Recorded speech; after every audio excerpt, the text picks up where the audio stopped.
début de mon ministère, il y a déjà 26 ans, je me suis trouvé très rapidement en difficulté dans l'accompagnement. Quand j'étais aumônier de collège et lycée de campagne, avec des jeunes vivant des choses plus ou moins difficiles familialement, venant de mon éducation, de mon histoire, ce que dit l'Église était évident, il n'y avait pas de difficulté. Mon expérience première, c'est de me dire ce que dit l'Église, l'enseignement de l'Église sur la personne humaine, la beauté du corps, qui est appelé à incarner l'image du Seigneur finalement. Le Seigneur, en nous créant, a voulu nos corps pour donner à voir, sentir, toucher, entendre son mystère d'amour, révélé en Jésus-Christ. Eh bien, tout cela, moi, je l'ai découvert, porté aussi par mon éducation. Comment faire pour pouvoir l'apporter à tous. Et très rapidement, j'ai réalisé que, dans mon cas, je l'ai vécu parce que j'ai d'abord fait confiance à mes parents et mes éducateurs, et je me posais pas trop de questions. Voilà. Je ne pouvais pas avoir la même méthode vis-à-vis des jeunes que j'accompagnais. Je me souviens d'une jeune fille me disant, que je suis baptisé à 18 ans, me disant ce que vous dites, j'en rêve. Je rêverais de pouvoir me marier pour la vie. Ni mes parents, ni mes oncles et tantes, des deux côtés, il n'y a pas un seul mariage qui a tenu. J'ai vraiment du mal à y croire. Et donc à ce moment-là, j'ai commencé à dire, mais comment je peux réussir moi, à m'approprier encore mieux tout ce que l'Église dit, mais de travailler pour pouvoir le transmettre et le donner.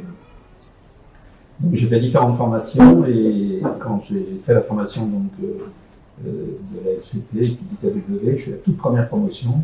Je l'ai un peu vécu comme une illumination en disant « Waouh, ça y est, j'ai des outils clairs pour essayer d'annoncer le mystère de la personne dans toutes ses dimensions. » Et la particularité peut-être de notre formation, c'est que nous comprenons que la vérité de la personne, elle est tout aussi bien une vérité physique, charnelle, sensuelle, sexuelle, une vérité affective, émotive, une vérité intellectuelle, spirituelle, qu'une vérité historique, comme le fruit d'une histoire. Là, il y a un enfant intérieur qui a besoin toujours d'être écouté, entendu, accompagné.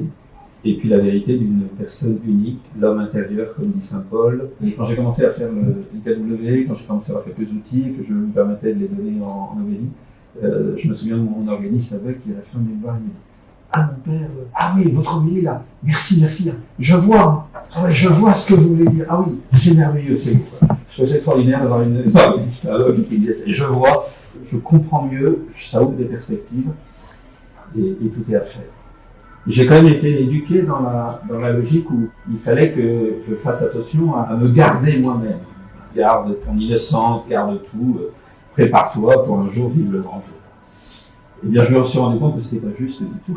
En fait, tu n'as rien à garder, mais tu as tout à acquérir et à recevoir. Et si l'Église t'invite à pas avoir 36 000 expériences avant engagement, c'est plus pour ne pas avoir 10 000 casseroles sur les épaules. C'est pas la peine d'être laissé partout. Mais là, comprends l'histoire que tu as eue, vivre une forme, je pense, quand même de chemin de deuil, de pacification par rapport à cette histoire, pour se libérer de ce passé, dans le pardon aussi au-dessus de Dieu, et sache qu'avec le Seigneur, tout est toujours possible. Donc en fait, il y a un renversement total des choses, et là, ça ouvre des perspectives extraordinaires. Je pense que je me sens un peu plus libre aujourd'hui. Et sur ce chemin de libération, eh bien, si nous nous entraînons les uns et les autres,